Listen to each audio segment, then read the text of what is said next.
What's up and welcome to 17 Non. Today we're going to be making Banh Cuon.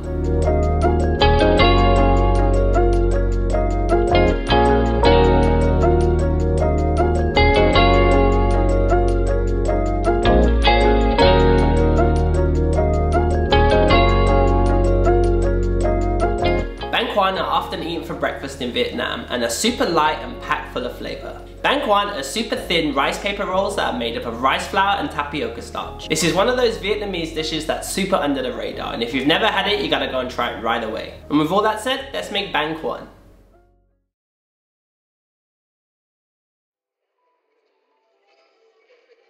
Welcome back and let's get started. First, let's start this recipe by making up the filling.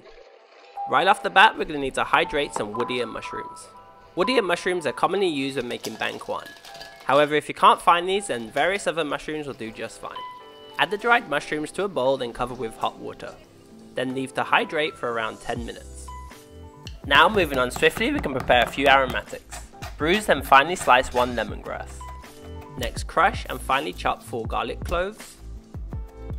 Finely chop 3 shallots, and by this point the woodear mushroom should have hydrated. Drain from the water and we can finely chop these also. And now that we have all the aromatics, we can move on to cooking this filling. Place a wok or pan onto a high heat and add a good generous amount of cooking oil. When the oil in the wok is nice and hot, we can go ahead and add 500 grams of pork mince. Fry the mince until just cooked and nicely caramelized.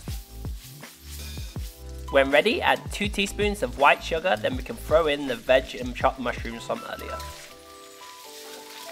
Continue to stir fry until nice and fragrant. Then when ready, we can season the filling with 1 tablespoon of oyster sauce, 2 to 3 tablespoons of fish sauce, some chopped spring onion, and lots of freshly cracked black pepper. Mix in the seasoning and this filling is now ready. Remove the filling from the heat and place into a bowl and allow to completely cool. We'll fill the Banh Cuon with this towards the very end, and we can now move on to making the Banh Cuon batter. Now to where things get a little bit more interesting. The key to a good Banh Cuon is that it has to be super thin, and this mix will do just that. In a large mixing bowl, add 150 grams of rice flour, 120 grams of tapioca starch, 1 teaspoon of salt, exactly 1 litre of warm water, and finally 1 tablespoon of cooking oil. Use a whisk to mix the batter until nice and smooth. Then when ready, cover with cling film and allow to rest at room temperature for 1 hour. Store to one side and we'll come back to this later.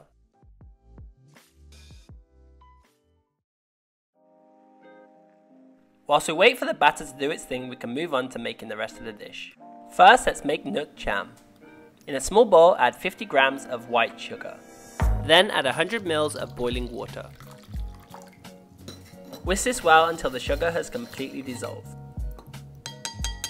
Next, we can add 60 ml of fish sauce, 2 to 3 minced garlic cloves, 2 to 3 finely sliced birseye chillies, and the juice of 2 limes. Mix again, then adjust the seasoning if needed. I personally like a bit more lime and a few extra birseye chillies. Place this to one side, and that's Nuoc Cham. What also works really well with Banh Cuon is a spring onion oil. To make, place a saucepan onto a high heat, then add 100 ml of neutral cooking oil. Next, add 5 grams of minced ginger, then fry until nice and fragrant. Add a bunch of sliced green onion, then we can go ahead and turn off the heat. Allow the spring onions to sit in the oil for around a minute or 2, then season with a pinch of salt. Mix really well, then the spring onion oil is ready. Remove from the heat, then set the spring onion oil to one side and allow to cool. This oil is super simple and works perfectly with Banh Cuon and Nuoc Cham. All that's left to do now is to prepare a few herbs before we begin to cook. It's totally up to you what herbs you use, but this is what I went with. Roughly slice half a cucumber into matchsticks. Slice a few spring onions into a julienne. Pick around a half a bunch of mint. Finally slice some coriander stalks, then roughly chop the leaves. Finally slice a lime into wedges, and we'll serve these herbs with the Banh Cuon towards the very end.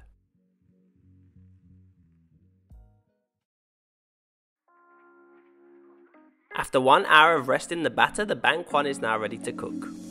What you would have noticed at this point is that the batter has separated, leaving the starch at the very bottom.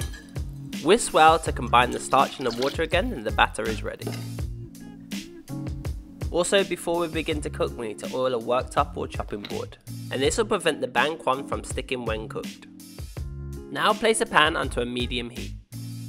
When slightly hot, lightly grease the pan with some oil. Now we can add 3/4 of a ladle's worth of the batter to the pan. Give the pan a swirl so that a thin layer of batter coats the bottom. If the temperature is right, you'll notice straight away that the batter will start to set. When ready, place a lid over the top and steam for around 60 seconds. After around a minute, the Banh Cuon should now be ready. At this point, the steam should have slightly released the wrapper from the pan. Remove from the heat, then empty out onto the lightly greased chopping board. Now we can add some of the filling to the centre of the wrapper. Guessing this is around 1 to 2 tablespoons worth. Now we can fold the sides over the filling, then roll the rest of the wrapper like a tight cigar. And that's all there is to it. We now have our first Banh Cuon. Place to one side, and we want to repeat this process for each Banh Cuon. A few things to keep in mind when making Banh Cuon is the temperature of the pan. Looking for a temperature that's not too hot or too cold, but I'm sure after a few tries you'll get the hang of it. When all of the Banh Cuon are made up, we can now go ahead and serve.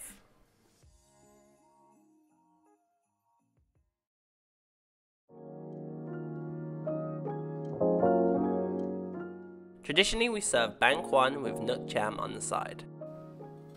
Now pile up onto a plate as many Banh Cuon as you think you can eat. I'm gonna go with 5, but I'll leave this one up to you. Now to add the herbs. We can firstly add the spring onion oil. Next, add some chopped coriander, some fresh mint leaves, I like quite a lot of mint, some finely sliced green onion, a little drizzle of Nuoc Cham, and finally some fried shallots.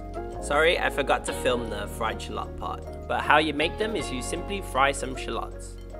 And that's all there is to it, the Banh Cuon are ready. The first time I tried Banh Cuon was in Hanoi and I had this for breakfast. Traditionally, Banh Cuon is served with a Vietnamese ham, but where I live in Scotland, it's quite hard to get hold of. Regardless, Banh Cuon is full of lots of textures and is absolutely packed full of flavour. And if you've never had it before, this is one of those dishes that you gotta go and try right away. Have fun making Banh Cuon, and thanks for stopping by.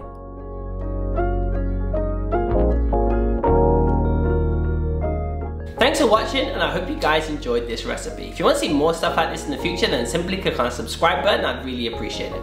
With all that said, see you guys on the next recipe. Take care, and as always, peace.